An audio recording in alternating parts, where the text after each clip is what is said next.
Now we're going to talk about interstate relations. Interstate relations. This is the relationship between states. Excuse me for 1 second.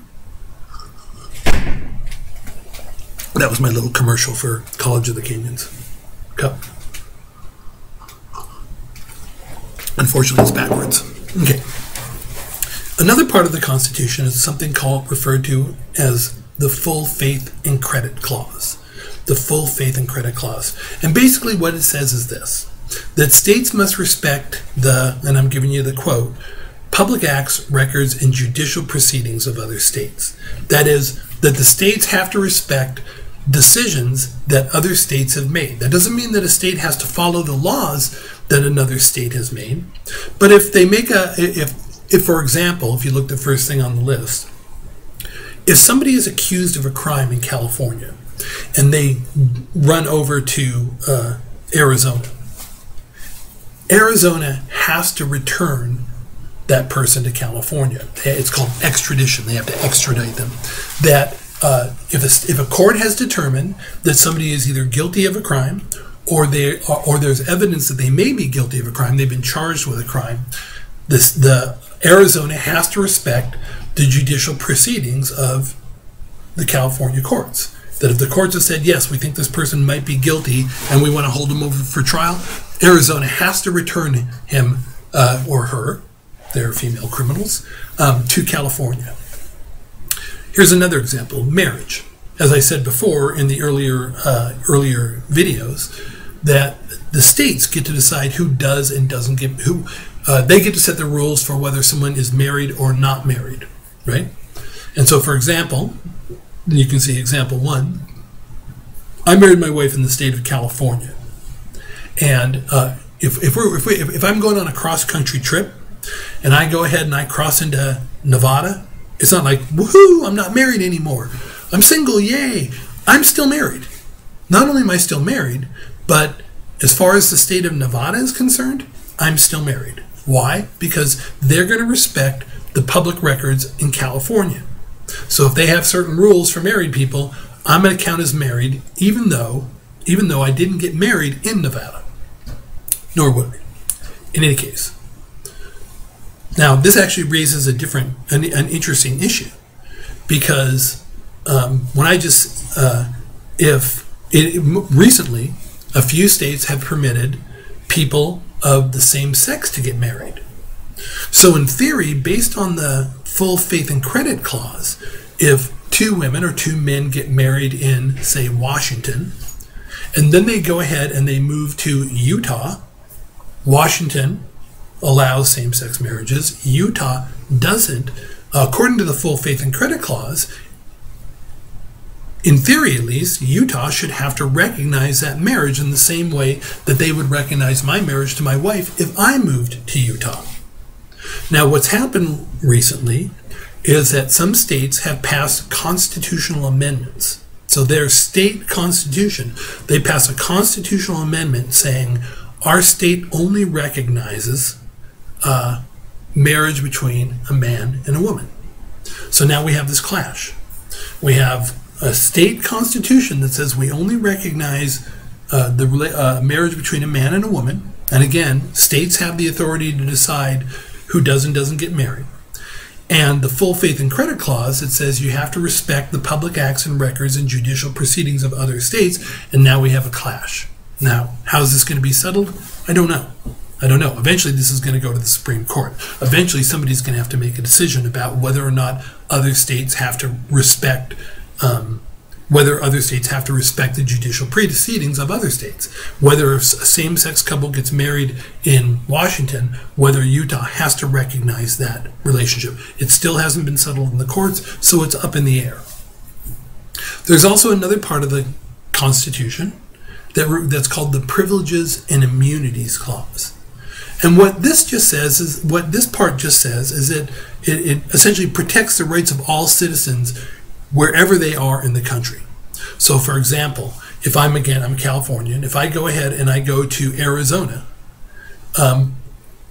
if I'm a citizen of the United States and I'm a citizen of California, when I go to Arizona, I still have access to their courts. So if somebody does me wrong, I say, like, I'm going to sue you. You did me wrong. They can't go, hey, you're Californian. You can't use our Arizona courts. I can't. If I'm Californian, I am Californian. Not if I'm Californian, I am Californian. If I go ahead and I move to Arizona and I want to buy property, they can't say, well, the laws in Arizona say only Arizonans can buy property. Nope, not according to the Privileges and Immunities Clause. That would be unconstitutional.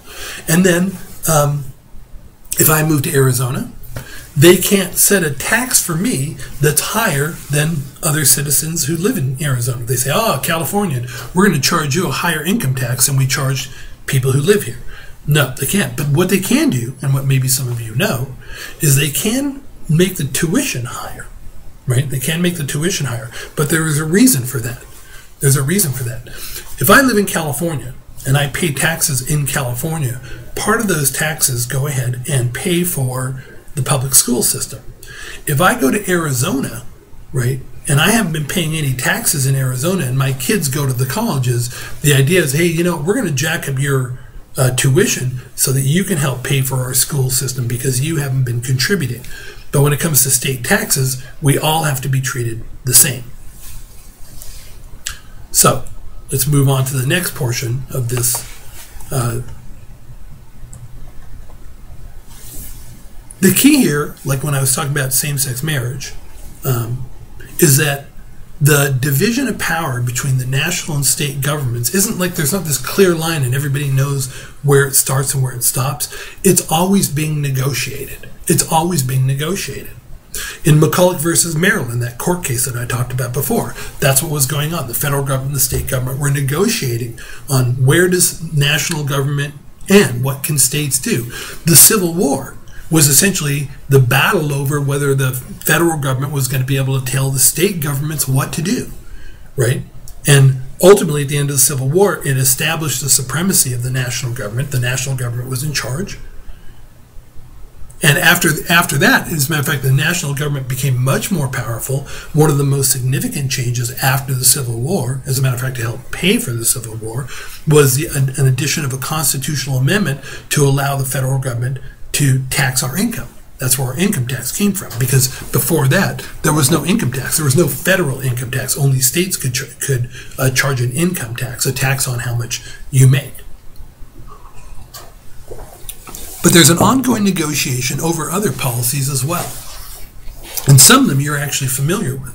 For example, state governments are the ones that control educational policy.